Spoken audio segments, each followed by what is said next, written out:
നമ്മുടെ കുടുംബങ്ങളിൽ നമുക്ക് നമ്മുടേതായ അധികാരമുണ്ട്. നമ്മൾ വ്യാപരിക്കുന്ന നമ്മുടേതായ ഇടങ്ങളിൽ നമുക്ക് അധികാരങ്ങളുണ്ട്. നിങ്ങളുടെ കുടുംബത്തിൽ നിങ്ങൾ അപ്പനാണോ അമ്മയാണോ, അല്ലെങ്കിൽ നിങ്ങളൊരു നിങ്ങളൊരു ബിസിനസ് മാനേജ് ചെയ്യുന്നവരാണോ, ഇപ്പൊ നിങ്ങൾക്ക് നിങ്ങളുടെ താഴെ ജോലി ചെയ്യുന്നവരുടെ മീതെ ഒരു അധികാരമുണ്ട്.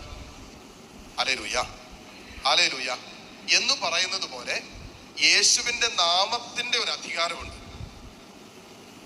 ഈ നാമത്തിന്റെ അധികാരം നമ്മൾ അറിയുകയും ഈ അധികാരം നമ്മൾ പ്രയോജനപ്പെടുത്തുകയും ചെയ്താൽ അത്ഭുതകരമായ ദൈവപ്രവൃത്തി നമുക്ക് കാണാൻ പറ്റും. നോർമലി നമ്മൾ ഒത്തിരിയേറെ അത്ഭുതങ്ങൾ കർത്താവിന്റെ വചനം കേൾക്കുമ്പോൾ, ദൈവത്തെ ആരാധിക്കുമ്പോഴൊക്കെ കാണുന്നുണ്ടെങ്കിലും കർത്താവിന്റെ നാമത്തിന്റെ അധികാരം ഒരു ദൈവ പൈതൽ പൂർണ്ണമായും മനസ്സിലാക്കിയിട്ട് അതേ അധികാരത്തോടെ ഒരു ദൈവ പൈതൽ പ്രാർത്ഥിക്കുമ്പോൾ ഉണ്ടല്ലോ, അവിടെ അത്ഭുതകരമായ പ്രവൃത്തി വെളിപ്പെടും.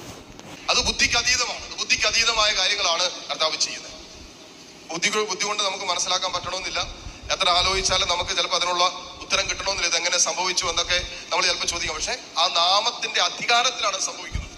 ഉദാഹരണം പറഞ്ഞു കഴിഞ്ഞാൽ, ഭാര്യയും ഭർത്താവും കൂടി ഒരു കുഞ്ഞുമായിട്ട്, കൈക്കുഞ്ഞുമായിട്ട് കഴിഞ്ഞ ഒരു 10 ദിവസമായി കാണും. എനിക്ക് എന്നെ കാണാൻ വേണ്ടി വന്നു.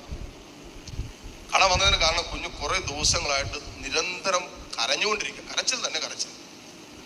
അത്ര കൈക്കുഞ്ഞ് കരച്ചിൽ നിർത്താതെ വരുമ്പോൾ അവസ്ഥ എന്താണെന്ന് നിങ്ങൾക്കറിയാം അല്ലെ? കുഞ്ഞുങ്ങളൊക്കെ ഇങ്ങനെ കൂടുതൽ കരഞ്ഞു കഴിഞ്ഞാൽ പിന്നെ അതിന് ശ്വാസം കിട്ടാതെ വരും കുഞ്ഞുങ്ങളുടെ അവസ്ഥ. ഈ രാത്രി, ഈ പകല് മാത്രമാണ് കരയുന്നതും കുഴപ്പമില്ല. ഈ പകലും രാത്രിയും കണ്ടിന്യൂസ് കരച്ചിൽ തന്നെ. എന്നാ ചെയ്തിട്ടും കുഞ്ഞിനെ നോർമലി നമുക്ക് ചെയ്യാൻ പറ്റും. ഹോസ്പിറ്റലിൽ കൊണ്ടുപോകാം, എന്തെങ്കിലും അസുഖമാണെന്നൊക്കെ നോക്കിയിട്ട് അതിൻ്റെതായ കുഞ്ഞുങ്ങൾ കൊടുക്കാൻ പറ്റുന്ന മെഡിക്കേഷൻ കൊടുക്കാം.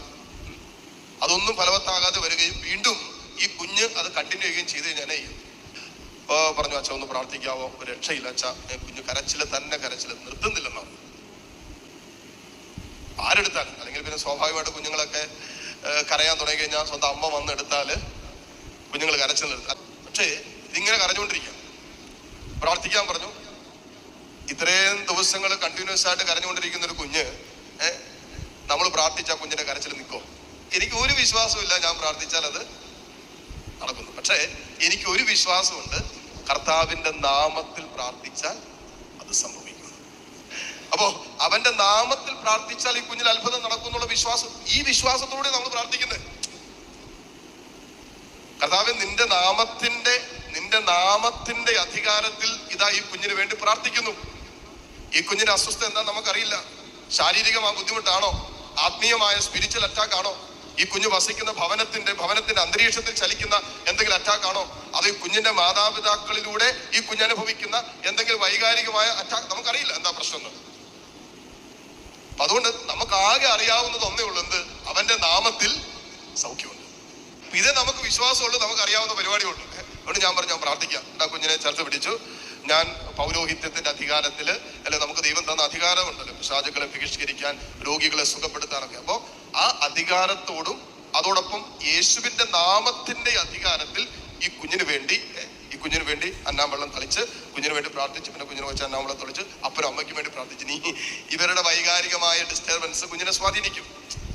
എപ്പോഴും ശ്രദ്ധിക്കേണ്ട ഒരു വിഷയമാണ് ഈ ചെറിയ കുഞ്ഞുങ്ങൾക്ക്, അതായത് അവരുടെ ഒരു തീരുമാനമെടുക്കാൻ പ്രായമാകാത്ത കുഞ്ഞുങ്ങളുടെ ജീവിതത്തിൽ ഉണ്ടാകുന്ന പല അസ്വസ്ഥതകളുടെയും പിന്നിൽ മാതാപിതാക്കൾ നേരിടുന്ന അസ്വസ്ഥതകൾ ഉണ്ടാകും. പ്രത്യേകിച്ച് വൈകാരികമായ അസ്വസ്ഥതകൾ, കുഞ്ഞുങ്ങളിൽ സ്വഭാവത്തിലുള്ള അസ്വസ്ഥതകളൊക്കെ കാണുമ്പോൾ അതിന്റെ ഒരു കാരണം മാതാപിതാക്കളുടെ വൈകാരിക തലങ്ങളിൽ അവരുടെ ബന്ധത്തിലുള്ള അസ്വസ്ഥതകൾ കുഞ്ഞിനെ സാരമായിട്ട് ബാധിക്കും. അതിനകത്ത് ഒരു സംശയമില്ല. അതുകൊണ്ട് ഞാൻ ഈ മാതാപിതാക്കൾക്ക് വേണ്ടി പ്രാർത്ഥിച്ചേക്കാന്ന് കരുതി ഇവർക്ക് രണ്ടുപേർക്കും കൂടി പ്രാർത്ഥിച്ചു. അങ്ങനെ പ്രാർത്ഥിച്ചു വിട്ടു. ഇനി ഞാൻ ആ ഫാമിലി എന്നെ കാണാൻ വന്നിട്ടുണ്ടായിരുന്നു. കുഞ്ഞിനെ കൊണ്ടെന്ന് പറഞ്ഞ അച്ഛൻ പ്രാർത്ഥിച്ചു കഴിഞ്ഞിട്ട് പിന്നെ ഇതുവരെ കുഞ്ഞ് കരഞ്ഞിട്ടില്ല. കുഞ്ഞ് എന്തുകൊണ്ട് കരഞ്ഞില്ല എന്ന് ചോദിച്ചാൽ വിജിലച്ചൻ പ്രാർത്ഥിച്ചുകൊണ്ടല്ല, മറിച്ച് കർത്താവിൻ യേശുവിന്റെ നാമത്തിന്റെ അധികാരം ഉപയോഗിച്ചു എന്നുള്ള ഒറ്റ കാരണം കൊണ്ടാണ്. ഈ കൈക്കുഞ്ഞിന്റെ പ്രശ്നമാണെന്ന് എനിക്ക് തന്നെ അറിയാവുന്നേ. അത് ആർക്കറിയാം? കർത്താവിനറിയാം.